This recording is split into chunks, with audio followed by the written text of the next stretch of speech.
Hey friends, I wanted to give you a quick market update. I'm able to get on calls weekly with our analysts and I do a lot of studying of the market. I want to be able to approach your buy or your sell with as much information as possible.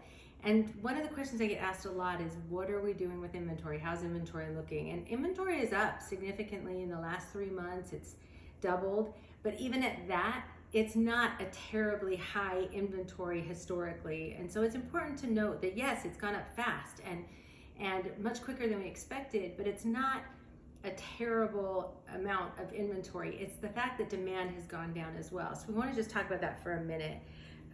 Inventory means that your buyers have lots of opportunities. There's a lot of negotiating power right now, and that's good for our buyers.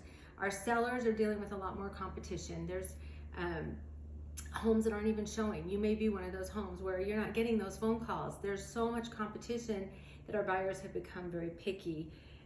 Buyers historically have not had, or at least in the last 2 years, have not had as much leverage as they have right now. And I'm trying to figure out what could those pain points, or I call it pain points, be for a buyer where they aren't getting off that fence.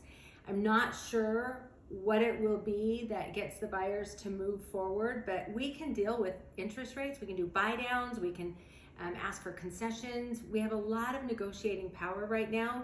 So if you're a buyer, I would tell you that this is a great time to buy.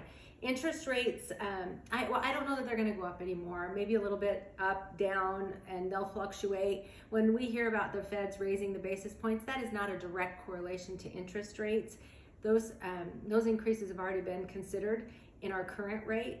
People much smarter than me are saying that the interest rates could go down as much as a point and a point and a half in the next year. If that's the case, then this date the rate, marry the home saying that we hear makes so much more sense, because if you find a home you love right now, buy it, refinance later if rates go down, and they shouldn't always be at the same rate.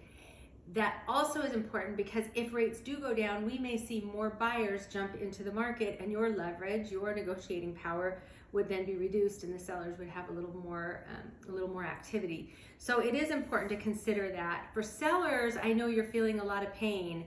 I know it is frustrating. Feelings, though, we have to remember feelings are not fact, and feelings are important, and emotion is driving the market right now for sellers. But get with your realtor, find out what your price should be, what the temperature of your exact market is, and listen to them. You may not want to go down to the price that they're recommending, and that's up to you if you don't have to sell. But if you have to sell, listen to them. Make sure your home's available to see. It has to be in great condition. It has to be cleaner than you're used to cleaning it. It's got to look great for our buyers because they're so picky. But there are buyers out there. There always are. I would just say, people ask me all the time, is this another 2008? It's not 2008. There are a lot of vacant homes on the market in 2022. There is more than 50% of our homes on the market are vacant. That's a very high number. The difference between 08, which also had a very large number of vacant homes, was that those homes were backed by loans or mortgage plans that were not healthy, and buyers did not have skin in the game. They didn't have to put down payments, they didn't pay cash, they didn't have to risk a whole lot. In this market, the buyers had much healthier loan programs, a lot of cash buyers out there. They're not going to walk away from their cash. It is very important to remember that when somebody's dealing with their own money and the potential loss versus the bank's money and the potential loss, that makes for very different decisions. Sellers are not going to allow the foreclosure crisis to occur if there's equity in their homes. And at this point, in many homes, there's still equity. There's an adjustment in expectation. I get it. We are not going to have the equity you thought you would have.